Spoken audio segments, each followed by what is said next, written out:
Hello viewers, অচিন্ততার free coaching চ্যানেলে তোমাদের সকলকে স্বাগত জানাই। আজকের ভিডিও ক্লাসে তোমরা যারা কলকাতা বিশ্ববিদ্যালয় সহ রাজ্যের বিভিন্ন বিশ্ববিদ্যালয় ইতিহাস অনার্সে বা পাশে ফার্স্ট সেমিস্টারে পড়ছো, তোমাদের যে এসিসি 1 পেপারটি আছে, বা তোমরা যারা থার্ড সেমিস্টারে পড়ছো, তোমাদের যে এসিসি A1 পেপারটি আছে, মিউজিয়াম অ্যান্ড আর্কাইভ, সংগ্রহশালা এবং লেখাগার, এই পেপারটির একটি গুরুত্বপূর্ণ প্রশ্ন বা টপিক, যে প্রশ্নটি 15 নম্বরের পরীক্ষার জন্য তোমাদের ইম্পর্টেন্ট হতে পারে এবং তোমাদের কলেজে যে প্রজেক্ট বা টিউটোরিয়াল এক্সাম হয় তার জন্য কিন্তু ইম্পর্টেন্ট হতে পারে।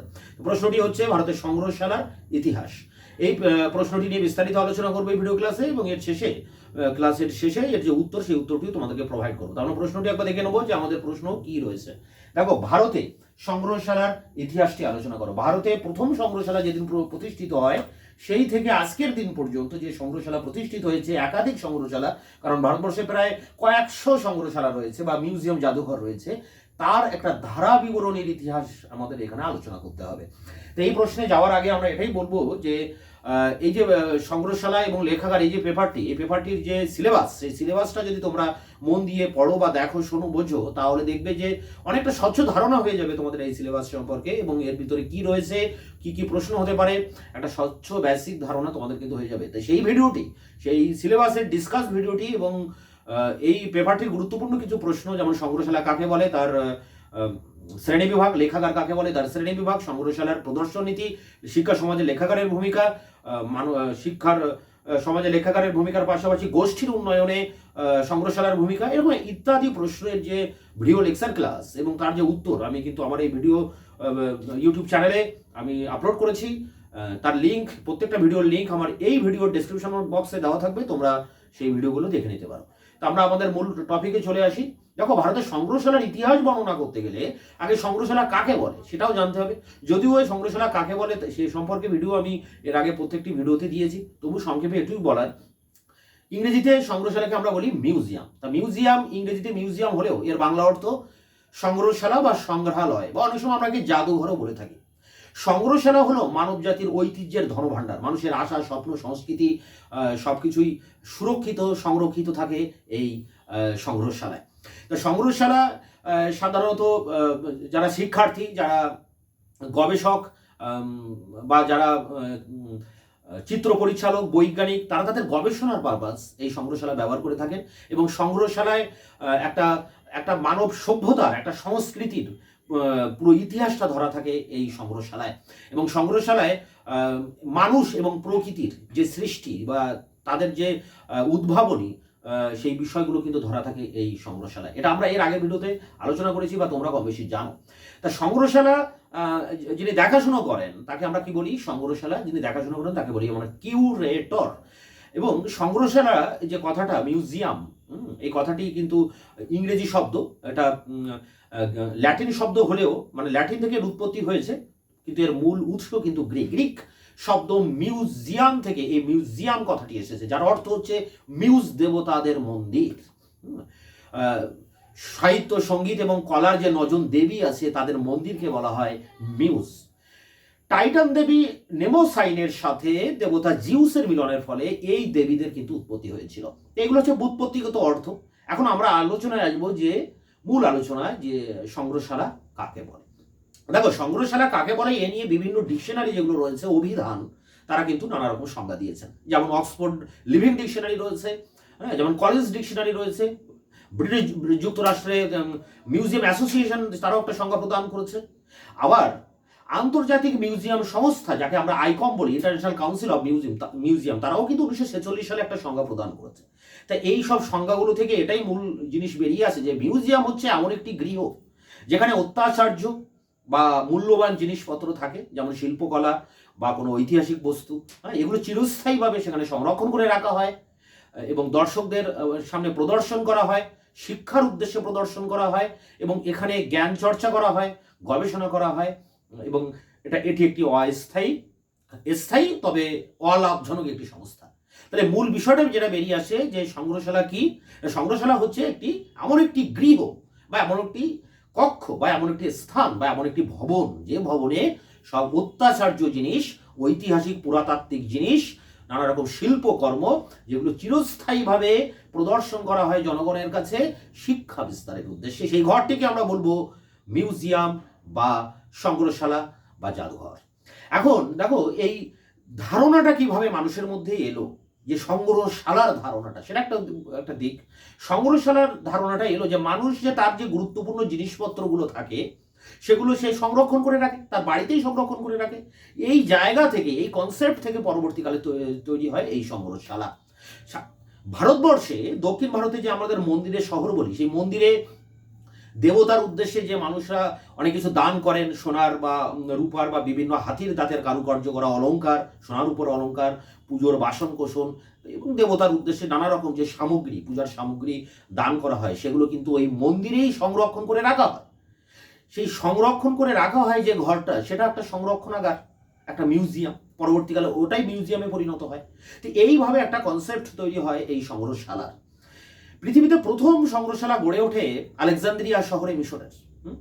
টলেমি তৈরি করেছিলেন, এটা 283 খ্রিস্টপূর্বাব্দ নাগাদ। মূলত এখানে ছিল বিভিন্ন পাণ্ডুলিপি, ধর্মশাস্ত্র, দর্শনশাস্ত্র, চিকিৎসা শাস্ত্রের বিভিন্ন গ্রন্থ এখানে কিন্তু রাখা হয়। পরবর্তীকালে ভ্যাটিকান সিটিতে, রোমের ভ্যাটিকান সিটিতে কিন্তু দ্বিতীয় যে প্রাচীনতম সংগ্রহশালা সেটি তৈরি করা হয়। এছাড়া বিশ্বের আরও যে গুরুত্বপূর্ণ কয়েকটি সংগ্রহশালা, ব্রিটিশ মিউজিয়াম রয়েছে, ফ্রান্সের প্যারিসে লুভের মিউজিয়াম রয়েছে যেখানে মোনালিসা ছবিটি রয়েছে। এছাড়া আমেরিকার বড় বড় মিউজিয়াম রয়েছে, যেমন আসমোলিয়ান মিউজিয়াম। অক্সফোর্ডে বড় মিউজিয়াম রয়েছে, সেটা পৃথিবীর মধ্যে প্রথম বিশ্ববিদ্যালয় মিউজিয়াম। এবং কায়রো মিউজিয়াম আছে বিশ্ববিখ্যাত, যেখানে মমিগুলোকে রাখা আছে। তো এরকম পৃথিবী বিখ্যাত অনেক মিউজিয়ামের নাম আমরা করতে পারি। ভারতের, আমাদের আলোচনার বিষয় হচ্ছে ভারতবর্ষের মিউজিয়াম। তা ভারতবর্ষের মিউজিয়ামে আলোচনা করার আগে এটা বলার যে দেখো, সারা পৃথিবী জুড়ে প্রায় 55,000-এর বেশি কিন্তু মিউজিয়াম আছে, উইকিপিডিয়া সেটাই বলছে। ভারতবর্ষেই কয়েকশো মিউজিয়াম রয়েছে। এখন এই যে সারা পৃথিবী জুড়ে এত মিউজিয়াম আছে, এই মিউজিয়াম কিন্তু অনেক বৈচিত্র্যপূর্ণ। এখানে যেমন সব থেকে প্রাচীন মিউজিয়াম যেমন রয়েছে আলেকজান্দ্রিয়ায় বা ভাটিকান সিটি মিউজিয়াম, আবার একেবারে কিন্তু অত্যাধুনিক museum Shanghai international museum and technology, সেও কিন্তু রয়েছে। আবার সব থেকে বড় আমেরিকায় যে স্মিথসোনিয়ান মিউজিয়াম, যেখানে একটা বিরাট বড় মিউজিয়াম, প্রাকৃতিক মিউজিয়াম, যেখানে প্রকৃতির সব কিছুই ধরা রয়েছে, বায়ুমণ্ডল, জলমণ্ডল, বাড়িমণ্ডল, ভূমণ্ডল, প্রাণীমণ্ডল, সব সেখানে রয়েছে। 19টা সংগ্রহশালার একটা সমষ্টি হচ্ছে এই আমেরিকার এই মিউজিয়ামটি। তাই এটা পৃথিবীর সব থেকে বড়। আবার সব থেকে ক্ষুদ্র মিউজিয়ামও রয়েছে। পশ্চিমবঙ্গের উত্তর চব্বিশ পরগনার বালান্দা প্রত্নক্ষেত্রের কথা আমাদের মনে আছে, তার উদাহরণটা দেওয়া যেতে পারে। তা সব থেকে বড় যেমন আছে, সব থেকে ছোট আছে, সব থেকে প্রাচীন যেমন আছে, সব থেকে অত্যাধুনিকও কিন্তু মিউজিয়াম রয়েছে। আমাদের মূল বিষয় আলোচনার যে ভারতে সংগ্রহশালার ইতিহাসটা কি। তাহলে এই ভারতের সংগ্রহশালার ইতিহাস আলোচনা করার আগে আমাদের আলোচনা করতে হবে সংগ্রহশালা কাকে বলে, তার একটা ইতিহাস বা তার একটা বিবরণ কিন্তু আমাদের প্রথমে লিখতে হবে। এরপরে আমরা চলে যাব যে ভারতে সংগ্রহশালার ইতিহাসটা কি। ভারতের সংগ্রহশালা কিভাবে গড়ে ওঠে আমি একটু আগেই বললাম যে দক্ষিণ ভারতে যে বিভিন্ন মন্দির আছে, মন্দিরে দেবতার উদ্দেশ্যে উৎসর্গ করা যেসব পূজার সামগ্রী, সেগুলোকে সংরক্ষণ করে রাখা হতো। সেই জায়গা থেকেই পরবর্তীকালে কিন্তু মিউজিয়ামের ধারণাটি চলে আসে। যেমন তাঞ্জোরের বৃহদেশ্বর রাজ মন্দির, তার যে সংগ্রহালয়, তার কথা বলতে পারি। শ্রীরঙ্গবের স্বামী রঙ্গনাথ দেবতার যে মন্দির আছে এবং সেখানে যে রাজ সংগ্রহালয়টি রয়েছে, তার কথা আমরা বলতে পারি। ভারতবর্ষের বড় বড় মন্দিরগুলোতেই কিন্তু এক একটা সংগ্রহশালা রয়েছে। এগুলো প্রাচীনকালের কনসেপ্ট। পরবর্তীকালে ব্রিটিশ যুগে যখন ইংরেজরা দেশে এলো, তখনই প্রথাগত যে সংগ্রহশালার বিষয়টি, সেটি কিন্তু তার উৎপত্তি হয়। এবং ব্রিটিশ যুগে অনেক সংগ্রহশালা ভারতবর্ষে তৈরি হয়। এবং সেই যে বিবর্তন, সমস্ত সংগ্রহশালা তো আর একদিনে হয়নি, পর পর এসেছে। তো এই সংগ্রহশালা তৈরি হওয়ার যে একটা ইতিহাস আছে, তার একটা বিবর্তন আছে। সেই বিবর্তনটা নিয়েই আমাদের আলোচনার বিষয়। সেই বিবর্তনটাকে কয়েকটি পর্যায়ে আমরা ভাগ করতে পারি।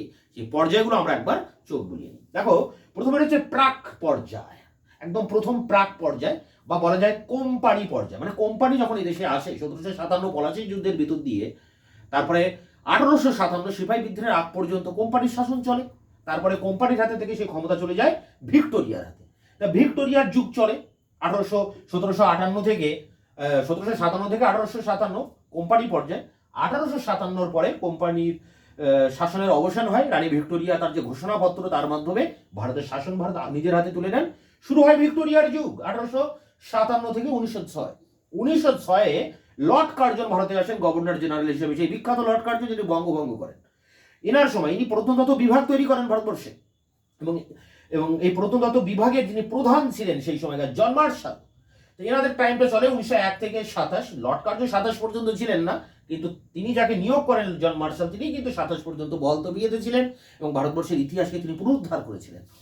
তা এই লর্ড কার্জন এবং জন মার্শালের একটা যুগ রয়েছে। এরপরে দেখো রয়েছে প্রাক স্বাধীনতা যুগ, মানে লর্ড কার্জন জন মার্শালের পরে 1927-এর পরে 1947, এই যে 20 বছর, এটাকে আমরা বলছি প্রাক স্বাধীনতা যুগ। এর পরে আসছে আধুনিক যুগ, মানে স্বাধীনতার পরবর্তীকালে 1947-এর পরবর্তীকালে আজকে 2024 পর্যন্ত যে সংগ্রহশালার ইতিহাস আছে বা এই টাইমে যে সংগ্রহশালাগুলো তৈরি হয়েছে সেটি আলোচনা করতে হবে আধুনিক বা স্বাধীনতা পরবর্তী যুগে। তাই এই 5টি পর্যায় রয়েছে এবং কোন পর্যায়ে কি সংগ্রহশালা তৈরি হলো সেটাকেই আমাদের আলোচনা করতে হবে এক একটা পয়েন্ট ধরে ধরে। প্রথম প্রাক বা কোম্পানি পর্যায়ে টাইমটা দেখে নাও 1757 থেকে 1857। তা এই প্রাক পর্যায়ে বা কোম্পানি পর্যায়ে যখন কোম্পানি দেশে আসে 1757 পলাশির যুদ্ধ, তারপরে তাদের দেওয়ানি লাভ, তারপর রেগুলেটিং অ্যাক্ট হয়, পিটস অ্যাক্ট হয় এবং 1783 সালে কলকাতায় সুপ্রিম কোর্ট প্রতিষ্ঠিত হয়, যার সূত্র ধরে ভারতবর্ষে পদার্পণ করেন স্যার উইলিয়াম জোন্স। উইলিয়াম জোন্সকে বলা হয় প্রাচ্য বিদ্যা বিশারদ। তিনি ভারতবর্ষের যে সংস্কৃতি, ভারতবর্ষের যে প্রাচ্য দেশীয় শিক্ষা, এদেশে যে কৃষ্টি কালচার, এর প্রতি তিনি আকৃষ্ট হয়েছিলেন এবং তিনি বুঝতে পেরেছিলেন যে এদেশে অসংখ্য ইতিহাস ছড়িয়ে আছে সমস্ত জায়গায় এবং এদেশের ইতিহাসের প্রেমে তিনি পড়ে গিয়েছিলেন এবং সেই ইতিহাসকে পুনরুদ্ধার করার জন্য তিনি এশিয়াটিক সোসাইটি তৈরি করেন 1784 সালে। যে এশিয়াটিক সোসাইটি সারা ভারতবর্ষের বিভিন্ন জায়গা থেকে ঐতিহাসিক যত নথিপত্রকে সংগ্রহ করতে থাকে, বিভিন্ন পাণ্ডুলিপি সংগ্রহ করতে থাকে এবং একটা সময় এই এশিয়াটিক সোসাইটিতে এই জিনিসপত্র রাখার একটা জায়গার অভাব হয়। কলকাতা পার্ক স্ট্রিটে যে এশিয়াটিক সোসাইটির ভবনটি আছে সেটি বিরাট বড় নয়, সারা দেশের ইতিহাসের সামগ্রী সেখানে রাখার পক্ষে যথেষ্ট নয়। যে পরবর্তীকালে এইসব জিনিসপত্রগুলো, ঐতিহাসিক পুরাতাত্ত্বিক বস্তুগুলোকে আলাদা একটি ঘরে রাখার জন্য একটা মিউজিয়াম তৈরি করার, একটা সংগ্রহশালা তৈরি করার প্রয়োজন বা তাগিদ অনুভব করা হয় এবং এর ক্ষেত্রে ভারতীয় অনেক ব্যক্তি তারা অর্থ সাহায্য করেন, ব্রিটিশদের ভিতরেও অনেকে অর্থ সাহায্য করেন এবং তৈরি হয় ইম্পেরিয়াল মিউজিয়াম, ভারতীয় জাদুঘর 1878 সালে। এর আগে 1814 সালে একজন ডেনমার্কের উদ্ভিদবিদ নাথানিয়াল হেলহেড তিনি ভারতবর্ষে আসেন এবং তিনি নিজে স্বতঃপ্রণোদিত হয়ে এই ইন্ডিয়ান মিউজিয়ামের বা ভারতীয় জাদুঘরের কিউরেটরের দায়িত্ব নিতে রাজি হন বিনা পারিশ্রমিকে। এটা একটা ইম্পর্টেন্ট ব্যাপার যে তিনি ভালোবেসে এই জিনিসটার দায়িত্ব নিতে চান এবং যথারীতি তাকে দায়িত্ব দেওয়া হয় নাথানিয়াল ওয়ালিসকে। নাথানিয়াল ওয়ালিস তার তত্ত্বাবধানে এই ইন্ডিয়ান মিউজিয়ামকে খুব সুন্দর করে সাজিয়ে তোলেন। প্রায় 6টি ডিপার্টমেন্ট করা হয়, ভূতত্ত্ব, প্রাণীতত্ত্ব, জীবতত্ত্ব, নৃতত্ত্ব, এরকম 6টি ডিপার্টমেন্ট তৈরি করে এই ভারতীয় জাদুঘরের জয়যাত্রা শুরু হয়। কলকাতা পার্ক স্ট্রিটে যে ভারতীয় জাদুঘরটি রয়েছে এশিয়াটিক সোসাইটির ঠিক অপোজিটে। এবং পরবর্তীকালে ভারত সরকার যে পঞ্চবার্ষিকী পরিকল্পনা নিয়েছিল, প্রথম এবং দ্বিতীয় পঞ্চবার্ষিকী পরিকল্পনা, সেখানে কিন্তু এই ভারতীয় জাদুঘরের জন্য অর্থ বরাদ্দ করা হয়। ভারতের সংবিধানে এর উল্লেখ রয়েছে, ভারতীয় জাদুঘরের একটা আলাদা তফসিলি করা রয়েছে এবং এটাকে একটা জাতীয় প্রতীক হিসাবে তুলে ধরা হচ্ছে। তা যাই হোক, এই ছিল কোম্পানির পর্যায়ে। কোম্পানির পর্যায়ে কি তৈরি হয়েছে না, ভারতীয় জাদুঘর, কলকাতা জাদুঘর যেটা, সেটা তৈরি হয়েছে এশিয়াটিক সোসাইটির হাত ধরে, স্যার উইলিয়াম জোন্সের হাত ধরে, নাথানিয়াল ওয়ালিসের হাত ধরে। এই বিষয়টি আলোচনা করতে হবে প্রাক বা কোম্পানি পর্যায়ে। এরপরে ভিক্টোরিয়া যুগ আসছে। ভিক্টোরিয়া যুগে 1857 থেকে 1906। দেখো 1857 সিপাহী বিদ্রোহ হয়। তো সিপাহী বিদ্রোহ হলে দেশের ভিতরে নানা রকম তৈরি হয়, মানে একটা উত্তেজনাপূর্ণ পরিস্থিতি। এই ধরনের কাজকর্ম কিন্তু থেমে যায়। 1961 সালে গিয়ে মানে সিপাহী বিদ্রোহের কয়েক বছর পরে তৈরি হয় আর্কিওলজিক্যাল সার্ভে অফ ইন্ডিয়া। ভারতবর্ষে একটা টার্নিং পয়েন্ট, ভারতের ইতিহাস চর্চার ক্ষেত্রে একটা টার্নিং পয়েন্ট হচ্ছে এই আর্কিওলজিক্যাল সার্ভে অফ ইন্ডিয়া, যার বাংলা করে দাঁড়ায় প্রত্নতত্ত্ব সর্বেক্ষণ। এই সর্বেক্ষণ বা এই প্রত্নতত্ত্ব বিভাগের যে অফিস কলকাতায় করুণাময়ী অফিসে রয়েছে, আচার্য প্রফুল্লচন্দ্র ভবন যেটা প্রাইমারি অফিস, তার পাশেই দেখবে এই বিল্ডিংটা রয়েছে, তোমরা অনেকে দেখে থাকতে পারো।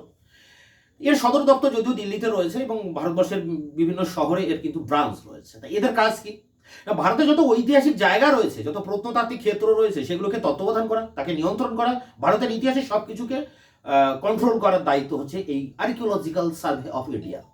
এই ডিপার্টমেন্টের আন্ডারে ভারতে অনেকগুলি কিন্তু সংগ্রহশালা তৈরি হয়, যেমন যোধপুর, জয়পুর, ভোপাল, লখনৌ, এরকম বিভিন্ন জায়গায় এই আর্কিওলজিক্যাল সার্ভের আন্ডারে মিউজিয়াম বা সংগ্রহশালা গড়ে ওঠে। তো এই বিষয়টা নিয়ে আলোচনা করতে হবে ভিক্টোরিয়ার যুগে। এরপরে আসে লর্ড কার্জন। 1901-এ লর্ড কার্জন এদেশে আসার পর 1902-এ তিনি এই প্রত্নতত্ত্ব বিভাগকে ঢেলে সাজান এবং প্রত্নতত্ত্ব বিভাগ বলে একটা আলাদা ডিপার্টমেন্ট তৈরি করেন এবং ইতিহাসবিদ, প্রত্নতত্ত্ববিদ এই স্যার জন মার্শালকে তার দায়িত্ব দেন। আমরা জানি জন মার্শালের কিন্তু অনেকটা ভূমিকা আছে সিন্ধু সভ্যতা আবিষ্কার করার ক্ষেত্রে। তিনি সেখানে প্রথম একটা শিলমোহর দেখতে পেয়েছিলেন। তা সেই জন মার্শালের তত্ত্বাবধানে এই সময়ে ভারতবর্ষে অনেক জায়গায় প্রত্নতাত্ত্বিক খনন কার্য শুরু হয়। সাঁচি, সারনাথ, অজন্তা, ইলোরা, নালন্দা, এইসব জায়গায় কিন্তু প্রত্নতাত্ত্বিক খনন কার্য শুরু হয় এবং খননের ফলে যে জিনিসপত্রগুলো পাওয়া যায়, প্রত্নতাত্ত্বিক জিনিসপত্র, সেগুলোই তার পাশেই একটা সংগ্রহশালা তৈরি করে সেখানেই সেগুলো রাখা হয় এবং একটা মিউজিয়াম তৈরি করা হয়। তো এই পিরিয়ডে অনেকগুলো মিউজিয়াম তৈরি হয় এই 1901 থেকে 1927-এর মধ্যে, যেখানে সারনাথ মিউজিয়াম, সাঁচি museum, Nalanda museum, Gwalior museum, Delhi fort museum, এরকম এইসবের নাম করা যায়। তো এই পর্ব বা এইগুলো নিয়ে আলোচনা করতে হবে আমাদের এই 3 নম্বর পয়েন্টে, জন কার্শন এবং জন মার্শালের যুগ। এর পরের পয়েন্ট দেখো, প্রাক স্বাধীনতা যুগ। এরপরে মানে 1927 থেকে 1947। এই সময়ে 1936 সালে আহমেদাবাদে কালিকো টেক্সটাইল অ্যান্ড মিউজিয়াম তৈরি হয়। ভারতবর্ষের প্রথম কোনো কাপড়ের কলকে কেন্দ্র করে মিউজিয়াম তৈরি হয়েছিল, কালিকো টেক্সটাইল মিউজিয়াম। এছাড়া উড়িষ্যা স্টেট মিউজিয়াম আছে, খুব ইম্পর্টেন্ট একটা মিউজিয়াম, 1931 সালে তৈরি হয়। 1937 সালে কলকাতা বিশ্ববিদ্যালয়ে Ashutosh museum of Indian art তৈরি হয়। এটাও কিন্তু এখানে উল্লেখ করতে হবে। তো এগুলো ছিল এই পর্বে প্রাক স্বাধীনতা যুগে 1927 থেকে 1947। এছাড়া এর পরের যে পার্টটি রয়েছে দেখো, আধুনিক যুগ এবং স্বাধীনতা পরবর্তী যুগ। এটা হচ্ছে 1947-এর পরে। তো 1947-এর পরবর্তীকালে গিয়ে দেখা যায় যে অনেকগুলো সংগ্রহশালা তৈরি হয়।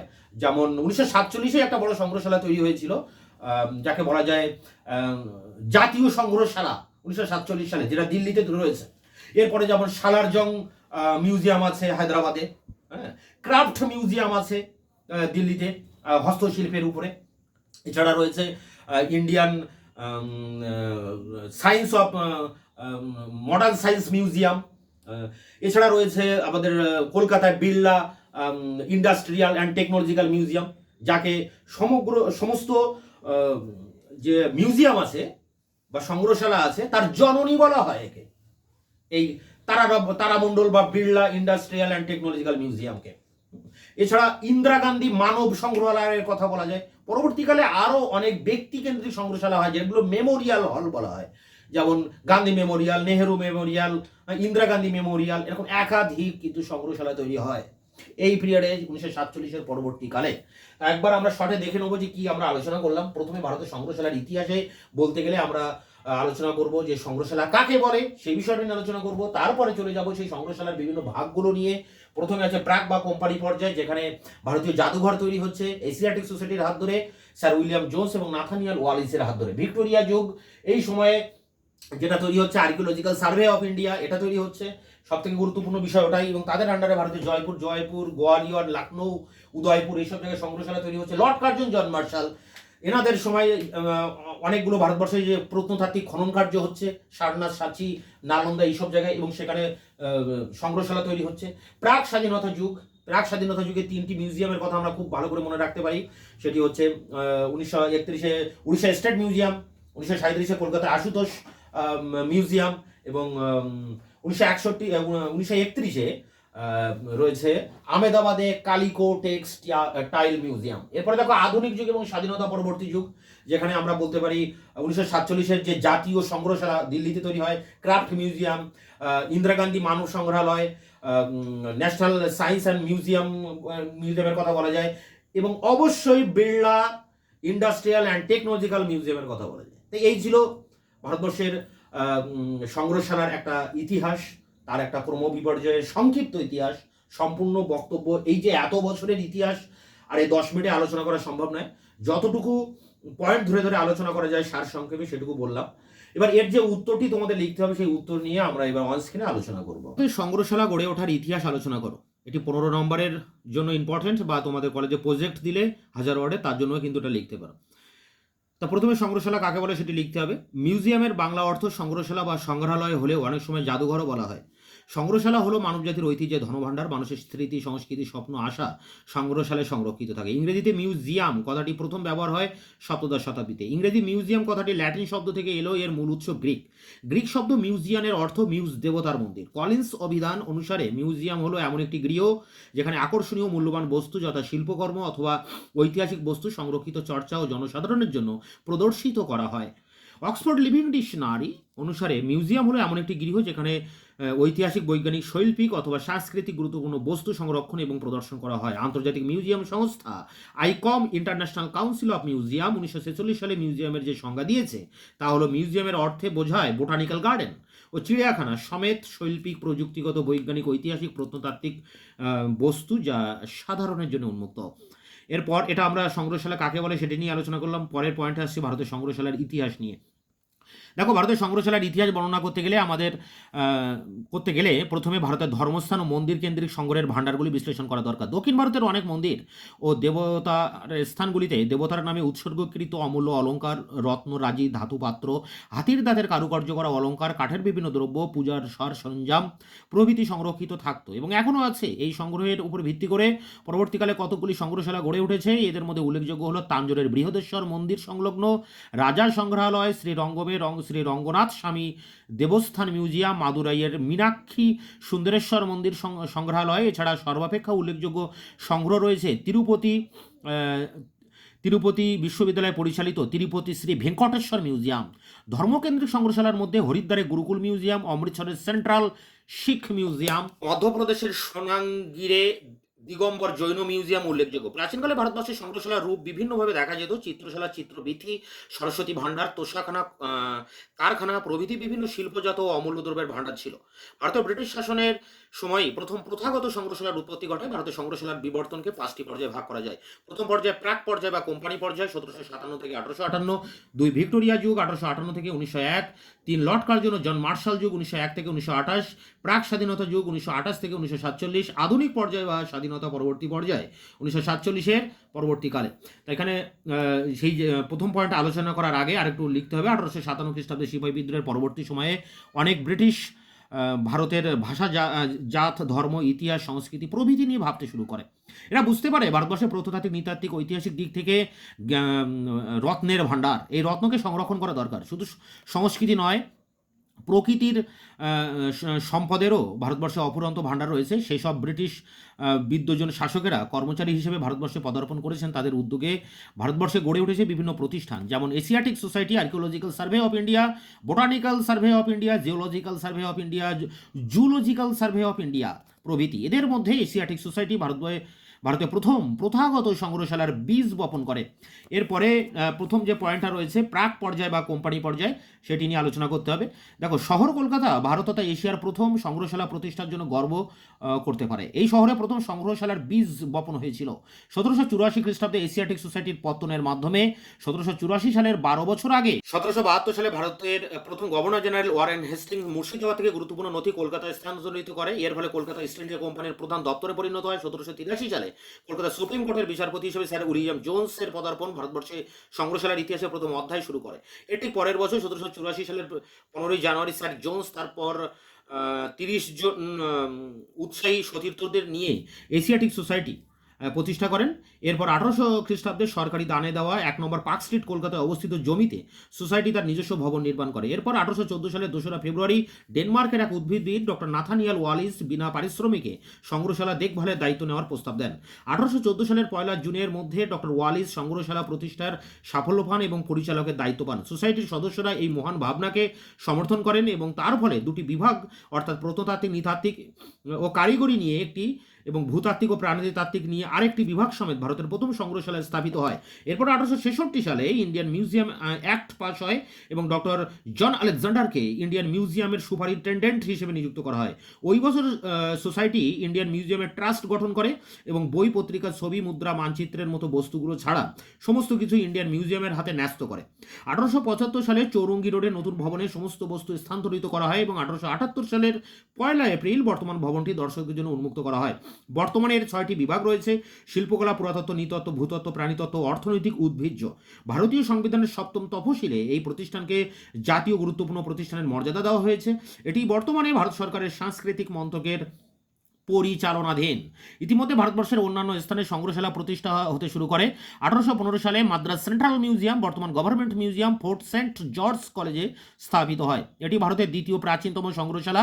এই সংগ্রহশালাটি স্থাপনের সময় ভাবা হয়েছিল যে সেন্ট্রাল মিউজিয়ামকে কেন্দ্র করে অনেকগুলি শাখা সংগ্রহশালা খোলা হবে। সেই পরিপ্রেক্ষিতে 1856 সালের মধ্যে জেনারেল কুলালের তত্ত্বাবধানে 6টি স্থানীয় সংগ্রহশালা খোলা হয়: বেলারি, কোয়েম্বাটুর, ম্যাঙ্গালোর, ওটাকামুন্ড এবং রাজমুন্দ্রিতে।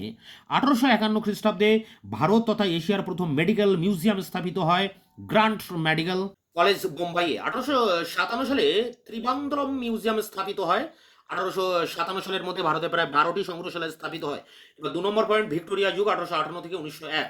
1861 সালে আর্কিওলজিক্যাল সার্ভে অফ ইন্ডিয়া প্রতিষ্ঠিত হয়। ভারতের সংগ্রহশালা প্রতিষ্ঠার ইতিহাসে আর্কিওলজিক্যাল সার্ভের গুরুত্ব অপরিসীম। 1864 সালে লখনৌ এবং নাগপুরে একটি করে সংগ্রহশালা প্রতিষ্ঠিত হয়। পরের দশকে যে সংগ্রহশালাগুলি প্রতিষ্ঠিত হয়েছিল তা হলো 1865 সালে ব্যাঙ্গালোর, 1867 সালে ফৈজাবাদ, 1868 সালে দিল্লির মিউনিসিপ্যাল মিউজিয়াম, 1872 সালে কলকাতা ইকোনমিক মিউজিয়াম, 1874 সালে মথুরায় গভর্নমেন্ট মিউজিয়াম এবং 1875 সালে রায়পুর মিউজিয়াম স্থাপিত হয়। 19বিংশ শতাব্দীর 8 দশকে ভারতবর্ষে আরও কতগুলি সংগ্রহশালা স্থাপিত হয়, যেমন 1887 সালে ত্রিচুর, উদয়পুর, ভোপাল, জয়পুর এবং মাদ্রাজে, 1888 সালে রাজকোটে ওয়াটসন মিউজিয়াম, 1890 সালে পুনাতে লর্ড রিয়ে ইন্ডাস্ট্রিয়াল মিউজিয়াম, 1894 সালে বরোদা ও বিজয়ওয়াড়া এবং 1895 সালে ভাবনগর ও ত্রিচূড়াপল্লীতে সংগ্রহশালা স্থাপিত হয়।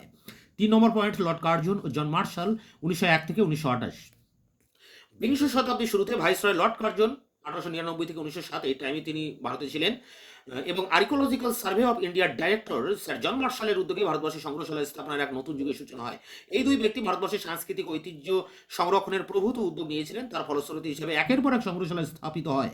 এগুলো হলো 1903 সালে বারিপদা, 1904 সালে সারনাথ, এটি আর্কিওলজিক্যাল সার্ভের প্রথম সংগ্রহশালা, 1908 সালে চাম্বা, 1909 সালে যোধপুর ও দিল্লি কোর্ট, 1910 সালে খাজুরাহ এবং গোয়ালিয়র, 1912 সালে বিজাপুর, 1917 সালে নালন্দা এবং 1919 সালে সাঁচিতে সংগ্রহশালা স্থাপন হয়। এর মধ্যে আর্কিওলজিক্যাল সার্ভের উদ্যোগে তাদের খনন স্থানকে ভিত্তি করে আরও সংগ্রহশালা গড়ে ওঠে, যেমন সারনাথ, আগ্রা, দিল্লি ফোর্ট ইত্যাদি। 1929 সালে দিল্লিতে সেন্ট্রাল এশিয়ান অ্যান্টিকুইটিস মিউজিয়াম স্থাপিত হয়। 1911 সালে ভারতীয় সংগ্রহশালা নিয়ে প্রথম ডাইরেক্টরি প্রকাশিত হয়। 1914 সাল নাগাদ ভারতবর্ষে অনেক বড় শহরে সংগ্রহশালা গড়ে উঠতে দেখা যায়। এর মধ্যে উল্লেখযোগ্য হল বোম্বাইয়ের প্রিন্স অফ ওয়েলস মিউজিয়াম, বর্তমান ছত্রপতি শিবাজী মহারাজ সংগ্রহশালা। 1914 সালে দেরাদুনে অরণ্য গবেষণা কেন্দ্র, ফরেস্ট রিসার্চ ইনস্টিটিউট গড়ে ওঠে। এই পর্যায়ে অন্যান্য উল্লেখযোগ্য সংগ্রহশালাগুলি হল 1902 সালে পশ্চিমবঙ্গের দার্জিলিংয়ে একটি ন্যাচারাল হিস্ট্রি মিউজিয়াম এবং Bombay state Saint Xavier's college museum 1925 সালে স্থাপিত হয়। কলকাতা 1910 সালে বঙ্গীয় সাহিত্য পরিষদ মিউজিয়াম, 1907 সালে কোয়েম্বাটুর এগ্রিকালচারাল কলেজ মিউজিয়াম, 1909 সালে দিল্লিতে ইন্ডিয়ান ওয়ার মেমোরিয়াল মিউজিয়াম, 1910-এ গোয়ালিয়র স্টেট মিউজিয়াম, 1922-এ গোয়ালিয়র আর্কিওলজিক্যাল মিউজিয়াম, 1907-এ যোধপুর সদর মিউজিয়াম, 1917 সালে পাটনা মিউজিয়াম ইত্যাদি স্থাপিত হয়। এরপর 4 নম্বর পয়েন্ট, প্রাক স্বাধীনতা যুগ, 1928 থেকে 1947। প্রাক স্বাধীনতা যুগে ভারতবর্ষের বিভিন্ন সংগ্রহশালা গড়ে উঠতে দেখা যায়। এই সময় গড়ে ওঠা উল্লেখযোগ্য একটি সংগ্রহশালা হলো কালিকো মিউজিয়াম অফ টেক্সটাইল। আমাদের আহমেদাবাদের কালিকো টেক্সটাইল মিলের চেয়ারম্যান গৌতম সারাভাইয়ের অনুপ্রেরণায় এবং ঐতিহাসিক দার্শনিক ডক্টর আনন্দ কুমার স্বামীর উদ্যোগে আহমেদাবাদে 1940 সালে ভারতের প্রথম টেক্সটাইল সংগ্রহশালা গড়ে তোলার প্রস্তাব নেওয়া হয়। কামরূপ অনুসন্ধান সমিতির উদ্যোগে আসাম স্টেট মিউজিয়াম গড়ে ওঠে। 1930 সালে সপ্তম মীর ওসমান আলী খান হায়দ্রাবাদে কিছু ঐতিহ্যবাহী বস্তু সংরক্ষণ করার জন্য হায়দ্রাবাদ মিউজিয়াম নামে একটি সংগ্রহশালা প্রতিষ্ঠা করেন। পরবর্তীকালে 1960 সালে এটি অন্ধ্রপ্রদেশ স্টেট আর্কিওলজিক্যাল মিউজিয়াম নামে হয়। 1931 সালে এলাহাবাদের জাতীয় স্তরের একটি সংগ্রহশালা স্থাপিত হয়। এই সময় কলকাতা বিশ্ববিদ্যালয়ে Ashutosh museum of Indian art প্রতিষ্ঠিত হয়। এটি ভারতবর্ষের বিশ্ববিদ্যালয়গুলির মধ্যে প্রথম সাধারণ museum. Calcutta school of tropical মেডিসিনের সংগ্রহশালাটি প্রাক স্বাধীনতা যুগে সৃষ্টি হয়েছিল। শেষ পয়েন্ট, আধুনিক পর্যায়ে বা স্বাধীনতা পরবর্তী যুগ, 1947 খ্রিস্টাব্দের পরবর্তী সময়। ভারতের স্বাধীনতার পরবর্তী যুগে সংগ্রহশালার ইতিহাসে সবচেয়ে বড় ঘটনা হলো ন্যাশনাল মিউজিয়ামের স্থাপন। এই সংগ্রহশালাটির প্রতিষ্ঠার উৎস লুকিয়েছিল 1947 থেকে 1948 সালে লন্ডনের রয়্যাল একাডেমিক ভারতের চিত্র এবং শিল্পকর্ম নিয়ে একটি প্রদর্শনী।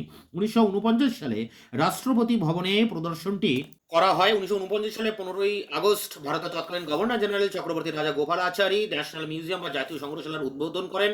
ডক্টর গ্রেস ম্যাকান মোরলে ন্যাশনাল মিউজিয়াম প্রথম ডাইরেক্টর হিসেবে নিযুক্ত হন। স্বাধীনোত্তর বিখ্যাত মানুষ নবাব মীর ইউসুফ আলী খান, যিনি অতীতে সালারজং নামে পরিচিত। স্বাধীনতার পরে প্রথম ও দ্বিতীয় পঞ্চবার্ষিকী পরিকল্পনায় ভারত সরকার ভারতের হস্তশিল্পের উন্নয়ন এবং সংরক্ষণের জন্য বিভিন্ন প্রকল্প গ্রহণ করে। তারই ফলশ্রুতি হিসেবে একদিকে যেমন ন্যাশনাল হ্যান্ডলুম তৈরি হয়, তেমনি হস্তশিল্পের প্রদর্শনের জন্য 1956 সালে ক্রাফটস মিউজিয়াম দিল্লিতে স্থাপিত হয়। 1959 সালে council of scientific and industrial research CSIR এর পরিচালনায় কলকাতায় Birla industrial and technological museum গড়ে ওঠে। এটিকে ভারতের বিজ্ঞান সংগ্রহশালার জননী বলা হয়। 1978 সালে national council of science museum NCSM প্রতিষ্ঠা হয়। ভারতবর্ষের বিভিন্ন স্থানে 25টি বিজ্ঞান কেন্দ্র ও সংগ্রহশালা এর তত্ত্বাবধানে রয়েছে। 1972 সালে স্থাপিত হয় national museum of natural history. বর্তমানে এটির 3টি আঞ্চলিক কেন্দ্র রয়েছে, যথা মহীশূর, ভোপাল, ভুবনেশ্বর।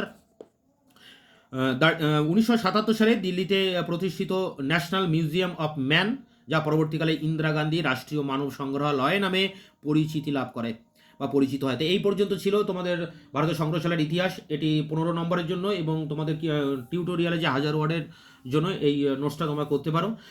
টিউটোরিয়ালে দিলে এর নিচে কিন্তু গ্রন্থপঞ্জি লিখতে হবে, সেখানে 3টি গ্রন্থের নাম এখানে পরপর মেনশন করতে হবে। এখন প্রথম বই সংগ্রহশালা ও লেখাগার, লেখক ডক্টর বিনয় বর্মন, শেখ সিরাজুল মিদ্দে, প্রকাশক কম্পেস্ট পাবলিশিং প্রাইভেট লিমিটেড। আর 2 নম্বর বই সংগ্রহশালা ও লেখাগার, লেখক ডক্টর মলয় দে, প্রকাশক সোম পাবলিশিং, কলকাতা 2019। 3 নম্বর বই সংগ্রহশালা ও লেখাগার, লেখক ডক্টর রঙ্গনকান্তি জানা, প্রকাশক প্রোগ্রেসিভ পাবলিশার্স, কলকাতা। তো এই ছিল তোমাদের ভারতের সংগ্রহশালার ইতিহাসের নোটস।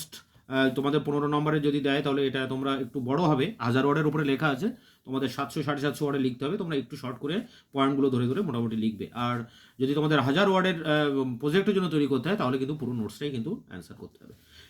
ঠিক আছে, এরপরে তোমাদের অন্য আর যেসব ইম্পর্টেন্ট প্রশ্ন আছে এই পেপারে, সেগুলো নিয়ে আবার খুব দ্রুত আবার দেখা হচ্ছে নতুন কোনো ভিডিওতে। ততক্ষণ তোমরা সাবস্ক্রাইব করে চ্যানেলের পাশে থাকবে, এই আশা রাখি।